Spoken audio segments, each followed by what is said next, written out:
Good afternoon, everybody. It's Kevin Stevenson. Thanks for joining me on today's episode of I Don't Care with Dr. Kevin Stevenson. Always appreciate you joining me.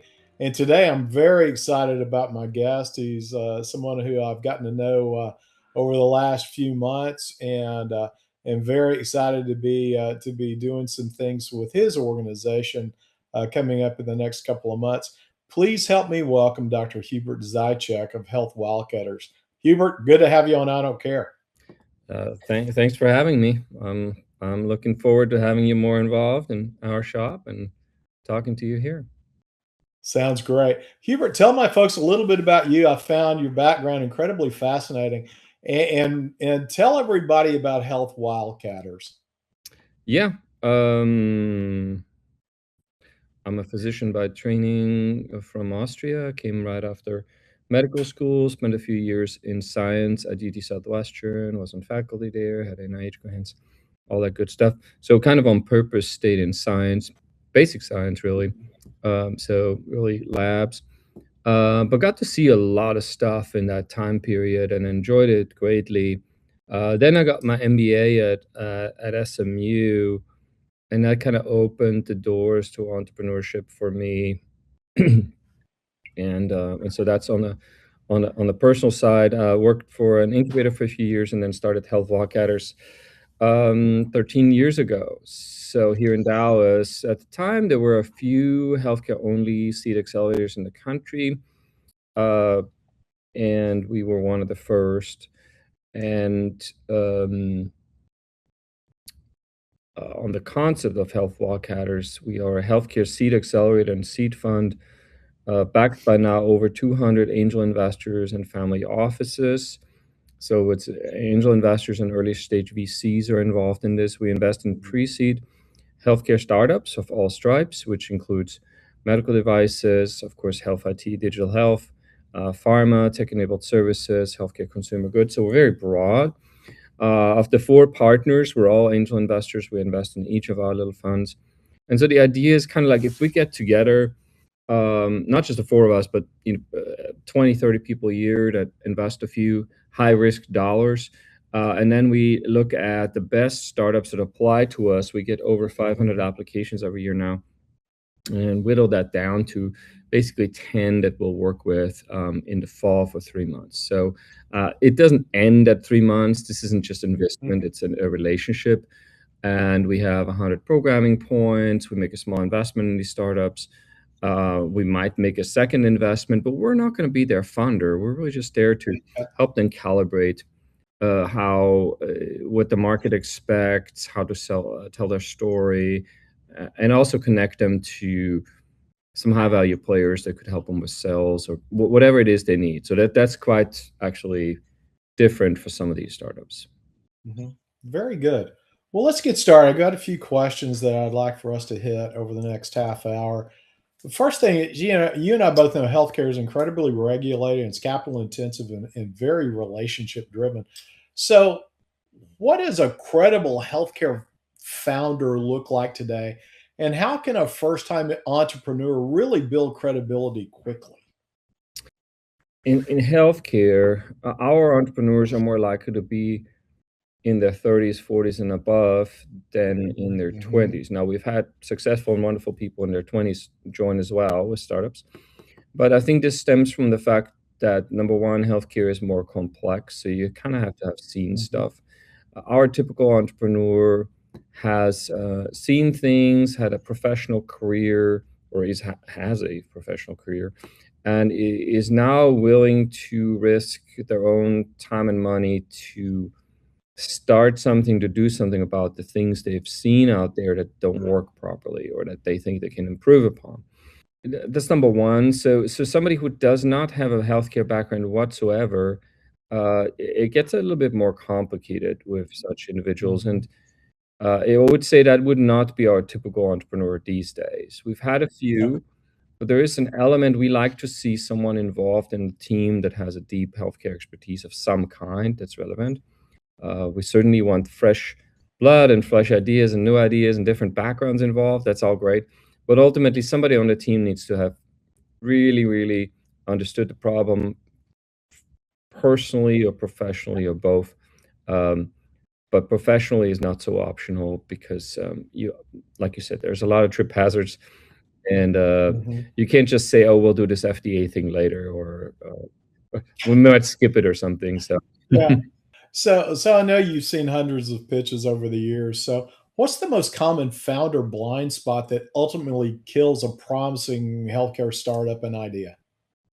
I think one of the most common things that happens that makes the pitch fall flat on its face is the fact that most founders want to talk about their technology for a Mhm. very long time in their pitch.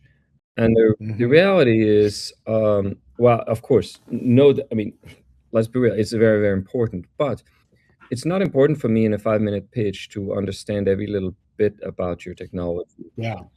I need to understand the problem, and then need to understand rudimentarily anyway, how you're going to go about solving this problem, so your solution, your secret sauce. Most founders, though, wanna just, like, talk your head off on, and then it does this, and then it does this, and then also it does this, and by the way, you can al like, I don't care, like, I'll care in the Yeah. next conversation or the conversation after. But it's a big turn off for a lot of investors, when you don't s when you go over time, number 1. So we are very, very, rigid on that.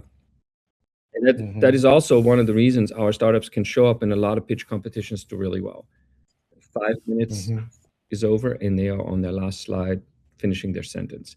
That is a Yeah. huge deal for a startup to be able to do, to be aware of that. And then also, what are the elements you need to cover in a pitch? And they're just not all about your solution. They're about, the regulatory landscape, your IP Mhm. situation, your sales, your go-to-market strategy. So there's, your team. So a lot of these things matter just as much. But like I said, most founders are in love with their technology, and it's just not a wise thing to dwell on that for too long in the first encounter. Yeah. It's funny that you're basically pointing out somebody's passion and excitement about their idea can sometimes be a real barrier in that because as you said, you've only got 5 minutes or however long you said, and you've got to be pretty succinct about, what is the problem and what's the solution that I'm proposing, right? We love passion. I will always say, I mean, unless you're the most passionate person in the room about what you're doing, we're already in the minus. How do you expect your investors to be even more excited about it than you? So you need to be the big cheerleader.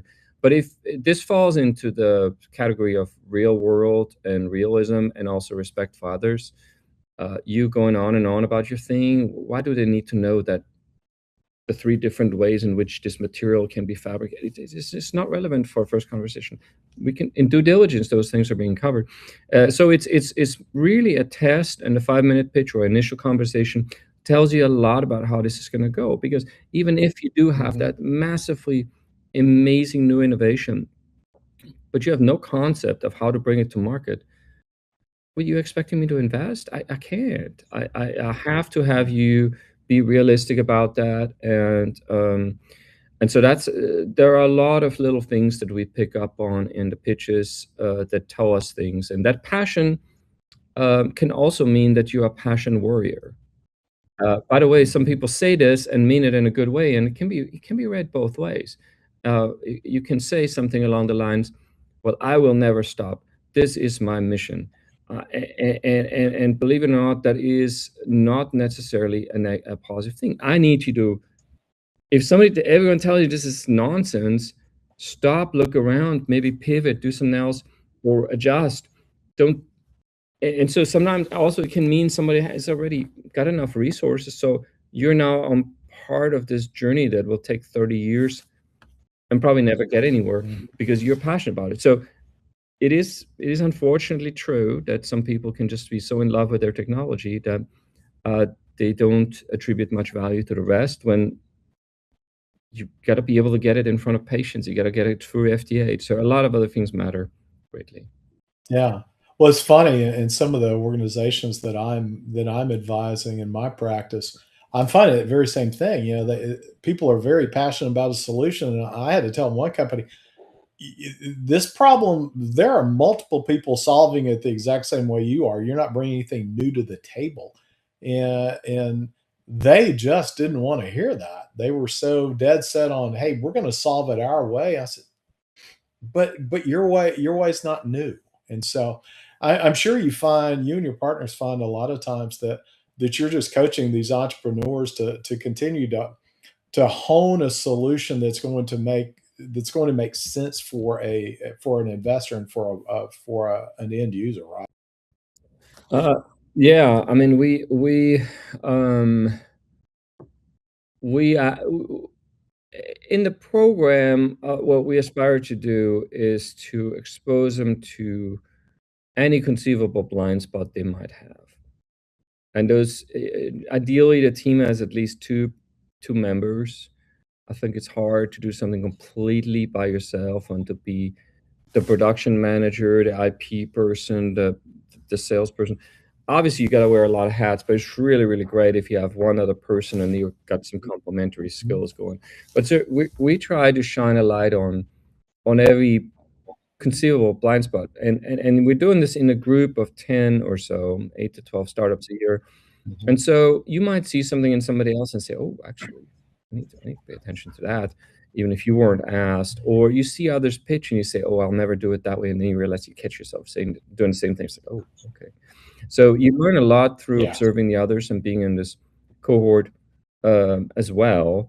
And then, but most importantly, everyone's got something where they're not the best at, and so that's where, or even worse, and maybe they haven't thought about it. And certainly during the program, many of our startups have pivoted their business models, the prioritization of products, their approach to sales, even FDA, you name it, because you just need as many good people around you that can give you their honest feedback and then make decisions. And that's just not something you can do in the wild by yourself very often. And you also want to Yeah. be around people who are got that business sense. So don't take it the wrong way. I spent Mhm. 10 years in academia. I spent many years getting my medical degree. So I value that process highly, highly. But um, you need to be around people who have sold businesses, who've built businesses, who've Mhm. invested in them, who had to deal with the realities of sales and how hard some of those things, marketing. So a lot of things that you will not be exposed to if you're in the scientific fields. Mhm. Yeah, very true. So not every healthcare startup actually needs venture capital. So how should founders really decide whether to pursue VC or strategic investors or or other funding models? Sure. I mean, I don't think there's a single answer, and it's a really, really, really broad question. Mhm. But number one, yes, not everyone needs to raise capital, and not everyone that comes to us is needs to raise capital. This is accelerators Mhm. solve a lot of can help you with a lot of different type of issues. Um, Generally, we would love for you to get as far as you can with your own money so that when somebody invests, you've created value. You've created something that they can look at and say, "Wow, this is something."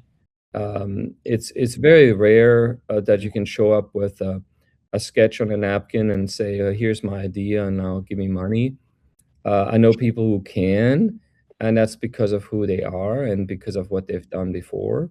We just had Mark Cuban here. I think Mark Cuban could walk into the office and say, "Hubert, here's what I'm thinking about. You got my you want to invest?" I'm like, "Really?" You So have what plenty can I of say? investors. Yeah. So, but I know many other entrepreneurs, and many of those are mentors in our program that have been very successful, Mhm. that are willing to give back. They see themselves 20 years ago, and they're still like, I can come and talk to these guys, and Mhm. and love the experience and love to be able to do that. And so most of the time, it's really going to be about the hard facts of what you've created already on your own. And I mean, one good example would be around software. If you're starting a software company, but you can't code or know how to get AI to code for you properly these days, that's an option. but you're not the person going to be doing it. You're like raising my money and then hiring coders, or then I'm out. You can't do that. Like somebody's got to have the Yeah. expertise, not just the idea. Maybe later when you're famous like other people, you can do that. But early on, like you just got to have the ability to do it. And so that's a good example where that'll be really difficult. If you're a software startup, I needed to show up with the software, not the idea for the software. I'm thinking, Sure. and then you might tell me, "Oh yeah, I came up with this 6 months ago." And like, well, why didn't you spend these 6 months creating it then? I mean, seriously, that's not. And now you come in and now you want somebody else to do work. So obviously there are many. I'm overly generalizing here, and there are many reasons why you might need specialized. Anyway, I'm getting at is what is it you have created? What is it we're investing in? What is it you have? And with software, it's the software. And so you got to have Yeah. something there. You might need some specialists that refine it or whatever. All understandable, but Mhm. Yeah. Well, you've got to see somebody that number one has skin in the game, but that they have that specific, some at least some specific expertise, as you said, not just an idea. yeah, So, yeah. very interesting. So, we talked a little bit about sales and bringing things to market. What are some of the more successful early revenue strategies that you've seen founders use? Well, I mean, this is so different depending on where you are. Obviously, we have Mhm, pharma companies, and there's almost no chance to make any early sales. Uh, and with device companies, you start getting into possibly paid pilots. We have a startup right now that's doing that. They've got a amazing technology that deals with monitoring, specifically in breast cancer, monitoring uh, the tumor to see if chemotherapy works or doesn't work. In about a third of cases, it doesn't work properly. You want to know as quickly as you can so you can switch this patient over to something that will work for them. And time is money, and time is life saved. So incredibly important. They've been able to prove that they can do it, and which means they can't sell devices until they are approved, but they can have paid pilots, which means a hospital or a group says we would like to test this device on our mhm, population, and we'll share our data. And we're willing to. I mean, it costs money to make this device, so we're willing to pay you for it. A startup just doesn't have the money to give away 50 devices, and so they're yeah, willing to. And so that can sometimes create early revenues when and if yeah, appropriate, and you gotta have something very convincing. But if you do, that can be enough for you to do more stuff with. So that's a mhm, interesting thing that is not as easy to replicate. yeah, You gotta have a very convincing technology, of course. Others, if you get into software, of course, there's a million different things you can do um, uh, to get some early revenues. In again, if you can have a group of people that really needs your help with it, that your solution is a good fit for, you can probably find a few early believers also amongst your investors. So your investors might be able to point you mhm, towards some customers, or your customers become investors, which is another thing that can be yeah. a positive. Yeah, and I'm finding that with a group that I'm working with out of California. They've got a number of health systems out there testing their software, and some are buying in, some are pointing them to other investors. So yeah, that's just yet another example of a model there. So I want to shift emphasis a bit, and let's give some entrepreneurs who might be listening maybe a few tips and along the way. So let's just rapid fire this. Here's one thing, and I'm calling it. My product is amazing syndrome. Everybody who sees it loves it, but they don't have any paying customers. So what's the problem here? What's the deal? I mean, product is ready, like this on the shelves, and Yeah, you've got a product, but nobody's buying it. I mean, have you really found a solution to have you identified a problem that really has a solution, or is your solution new? so What should they be asking themselves? it is and stems from the problem that SBIR grants, which are for commercialization of products and driving the innovation commercialization forward for American innovations. These applications very often had a very weak segment about how to sell the device and how there is demand for whatever it is you're producing, device or whatever else you're producing. So the I-Core program was created to force, not to force, but to allow a mentor, a mentor, an academic, and an entrepreneur, so three people together with a little bit of funding to do some customer research. And generally in that program, you will interview, I think, 50 or 100 potential customers and ask them questions about your product or your solution. And this can either create a real nice body of work to say there is a need for this product. Plus, of course, these are all potential real customers very soon, not just hypothetical, real customers. Because you're making something that has to do with toothpaste. Well, you're supposed to go to dentists, and so you go to relevant people in your field, and if they think this is something great, and they'll become customers. So you're kind of preloading your customer channel, but more importantly, you're getting feedback, and it may turn out to be this product is a head lice treatment that you need to. You get all sorts of inputs from your actual customers, and so this is a fundamental thing that you need to do. It's a hard exercise. It's actually not easy to do 50 or 100 interviews. It's groundwork. But it's very, very important, and a lot of people bypass that and say, "Oh, well, I'm the doctor so and so, and I know there's a need for that." Well, doctors are not exempt from this syndrome at all. Just to be clear here, I'm one, and I'm not bashing on them. Obviously, it's a noble profession, but I've seen a lot of things that doctors developed and thought is the greatest thing ever. And they may be implemented in their own practice to the nth degree, and they're very successful in it. They just can't find another doctor that also wants it, and they're just absolutely beside themselves.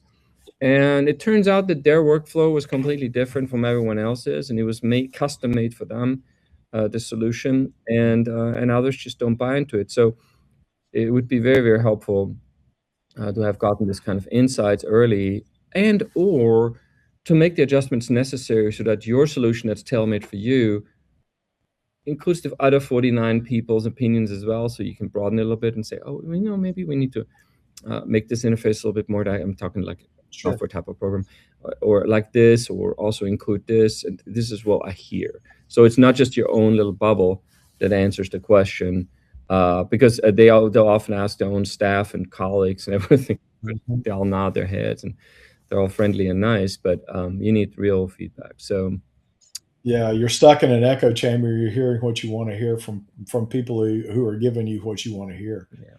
So a lot of entrepreneurs think, okay, hey, I've got investors, I've got more money, it's going to fix my problems. So what problems don't money fix? So first of all, it's really good if you have raised capital and you can onboard trustworthy professionals that can help you on the journey. So our model is very much along the lines of, you, the entrepreneur, don't need to become an accountant and a FDA specialist. As a matter of fact, I really don't want you to be. You need to be a manager. You need to understand enough to understand and then delegate to good people. So one thing that money can't solve is falling into the hands of bad people, either bad people as in investors who can absolutely make your life hell, or service providers who are not ethical. Not just can they ruin your business or set you up the wrong way, they also can drain your bank account with, just all sorts of extra fees for this and that. And we got to book some more hours to look into this. So an accelerator is a little bit of nothing's perfect, but a little bit of a protective device in that. I mean, if it's just me out here and I'm dealing with, I don't know, I don't want to bash any trade, but like some non savory, let's just say lawyers. I have so many lawyer friends; they'll understand that there's some Sure. don't play by the rules, and I've seen it. Number one, it can absolutely set up the wrong way and screw everything up, cap table, everything. You might have to just shut it down. So there's some people who will just say, yes, I can do it, and then they try to figure it out and they do it the wrong way or do it for the first time. We want tried and true people to work with you. Now, it doesn't need to be the principle of that practice, but I want it to be people that have a good reputation.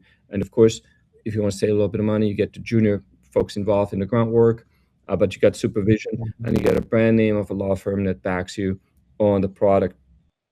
On the bleeding you dry on money side, in accelerators, we have relationships with any conceivable trade. And some of those are also sponsors of ours, so they're supporting directly your participation in this accelerator and do other things. But others are also just good players in the community.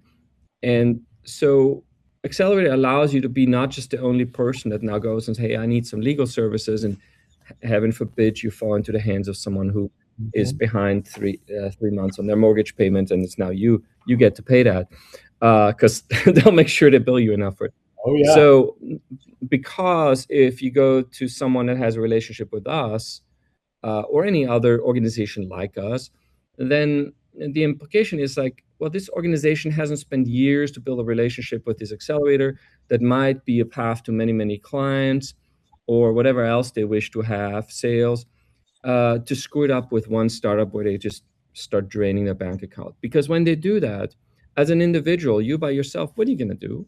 They hurt you. How are you going to have any recourse? It's usually not legal recourse you have anyway. Anything can be justified along this way. But if you're telling me that somebody mistreated you, I mean, they know it'll come back to me, and not just me, my staff, our circles. And I mean, in the best case scenario, there's just not going to be any referrals to you, or worse. You have hurt my startup. You have hurt me. I'm an investor personally in each of my startups through my fund. You've hurt my other investors. It's my fiduciary responsibility to help my investors get a return. How could I justify having a friendship or relationship with a service provider that's not doing the best for our startups? So, I mean, I have an obligation not to be in business with them or refer to them ever. And so it keeps everyone pretty honest because the dishonest ones aren't going to spend years in a relationship to get a quick hit and get some money. They're going to stay with us. And so all the brands you see associated with us are that and some prior brands as well. So, and so that's a big deal for me because we spent very little time on these, you think they're just check boxes. Yeah, I got to have a lawyer, I got to have an accountant. But having a good one, or at least one that knows a startup scenario as well, is huge. So it's not just having the biggest name on the block, having someone who's a specialist in startup accounting, startup law. Sure. Be appropriate with your resources they're going to extract from you in exchange for their services. Excellent. Okay. All right. Last question. You and I both know that healthcare entrepreneurship, and really any entrepreneurship in the beginning, is incredibly brutal. It's incredibly intensive, long cycles, lots of uncertainty. But what are the traits and the habits of those entrepreneurs that really sustain success over the long haul? Well, I always say that shy of being a soldier, policeman, fireman, or on the front lines in an ER, it's the noblest thing you could do. And it's also the riskiest and to me the most American thing to do, to just create something, to observe there's an opportunity, there's a problem, and to go do it. Our country does afford the easiest way to do that. I know it's not easy, but I have lived in other countries, and I know a lot about other countries' law as well, and how that works. And I can guarantee you, this is one of the easiest countries to try something, to do something, and be encouraged along the way. The traits you need ultimately are you need to, and this is something it's a personal question, but you need to be in a position to do this all in.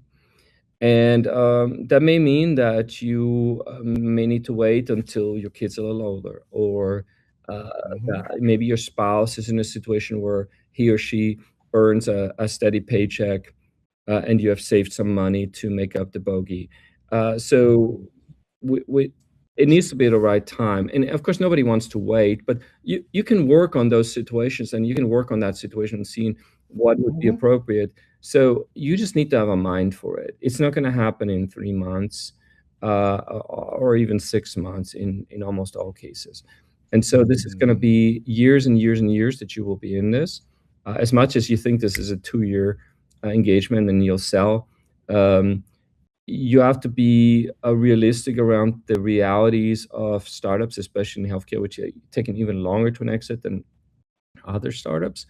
And also towards be immune to comparing yourselves to the people that we hold that we see in the media all the time. Of course, the most successful of the successful will show up on TV, and you'll see Elon Musk, and you'll see Zuckerberg, and all these amazing people who are absolutely deserving of the of our applause. And I don't want to discourage you to aspire to be like them. It's just what I'm going to say to you would be that the odds of you hitting it like they did, because there's also a good bit of luck involved, are like being struck by lightning 6 times or winning the lottery 5 times. It's one of those things. Nobody wants to hear that, but you have to be realistic, right? I mean, if it's too hard to conceptually understand that, then just imagine the most beautiful person you admire, and you just look at them, and then you look at yourself and say, "Well, we're gonna have to work with what I have." So, given the fact that I'm not them, how can I succeed? So what I'm trying to say is, like, some things are God-given. You're gonna have to pay attention to that. I certainly not gonna get you anywhere to be complaining about your situation, or tell me, or not me, but walking around and telling people how this and this and this hardship happened. It's expected that you. And by the way, we run a very compassionate shop, because it's about that nobility of being an entrepreneur. This is a safe space. This is where we can talk turkey about hard things. But at the same time, you have to be very resilient. And so you only are the only person that really knows that. And I encourage you to be very realistic about that. And then if you aren't, then get yourself a co-founder, and you work like really well together, gel well together, or find a third person. So there are ways to fix all these things. And you'll never catch me discouraging someone from doing it. But I have seen a lot of people, of course, who were it's a combat sport. We're heavily injured, let's say, in the process. We're really, it was really, really hard on them, and sometimes there's really nothing even I can do about fixing it. So we're all about helping them, but building them up, giving them the confidence. Most importantly, just like these examples of these super successful people, read their biographies and understand that they had the worst of the worst times as well. And they pick themselves back up from that. So that you have to not let others get in your way on that. That is fundamentally important. And these people, they all did it. They had hit rock bottom or hit some really hard stops. And I'm not going to say you can do what they do, but I'm going to say you can do it. And you just need to understand that there's a lot less written about when people had it hard than when they were successful, had billions. Very good. Well, hey, I do want to mention the Texas Healthcare Challenge coming up in April. Again, really excited to be a part of that as a mentor and on the planning committee. So Hubert, tell my audience a little bit about that. Yeah, this is our 8th hackathon. Our hackathons have always been about solutions. So even if you have heard about hackathons, it's like you're spending 24 or 48 hours there and noodling on ideas. But you probably think that everyone's like typing away like crazy, programming things. Ours have actually never been that. Ours were always about solutions. So people getting together, talking about a problem, coming up with a solution and sketching it out as much as you can in 48 hours. And this year we also have a 2-week prior information day where people can already mix and mingle and start working. Most importantly, this year actually technically it was available last year too, but probably for the first time, all of you have heard that you actually don't necessarily need to be a programmer anymore to program things. And so we have tools available at this hackathon that will enable you to build apps and do all sorts of things, AI tools, of course, where you don't need to know a lick of programming languages. But that's a big deal, because now we can actually do a hackathon with people who don't know how to program, which is really, really cool. Now, despite that, some solutions may be other things like hardware. So we have even an AI software available to help you build a hardware tool, virtually spec the pieces, price it, do all those things. So again, amazing tools available to help you build whatever it is you want to build. And again, it's about solutions, and then there are prizes. What I will say is this: there are what you come away with is hard to say. It's exciting, it's fun, it's exhilarating, and just breathtaking. The one thing I can promise you, I don't make a lot of promises, but this promise I can make is you will likely never forget that weekend. And what I mean is, you might 30 years from now, if somebody asks you, have you been at a hackathon? You will tell them about it, even if it's your only one. So you're in for something that is potentially life-changing. You might start something. Certainly life-changing because you'll meet amazing people and be inspired, hopefully, and all sorts of other potential things could happen, from finding a job to coworkers to whatever. You might be inventing something that can have an impact on the world, but you will not, no matter what you do, even if you don't win a prize, I think almost everyone wins something, but even if you don't win a prize, you will not forget that you spent this weekend in Dallas in 2026. So that's a promise, and I'm holding by that. I'm waiting for somebody to knock on my door when I'm 90 and say, I still remember. Well, I tell you, I'm looking forward to my first hackathon. I can't wait to be a part of that. You and I are going to be seeing a lot of each other over the next few months, and I'm really pleased by that. So, Hubert, thanks so much for joining me today. This was really, really great. I hope this gave some entrepreneurs some insight, and investors some things to think about as well. So, again, thanks so much for joining me today. Well, thanks for putting this on and for having me. Thanks for volunteering at the hackathon and continuing to give back to healthcare after such an esteemed career that you've had. And so I look forward to seeing more of you too. And let's see what new startups get born this weekend in April. That sounds great. Hubert Zajicek with Health Wildcatters. Thanks for joining me on today's episode of I Don't Care with me, Dr. Kevin Stevenson. And thanks to all of you for tuning in. And we'll be talking again next time. Take care.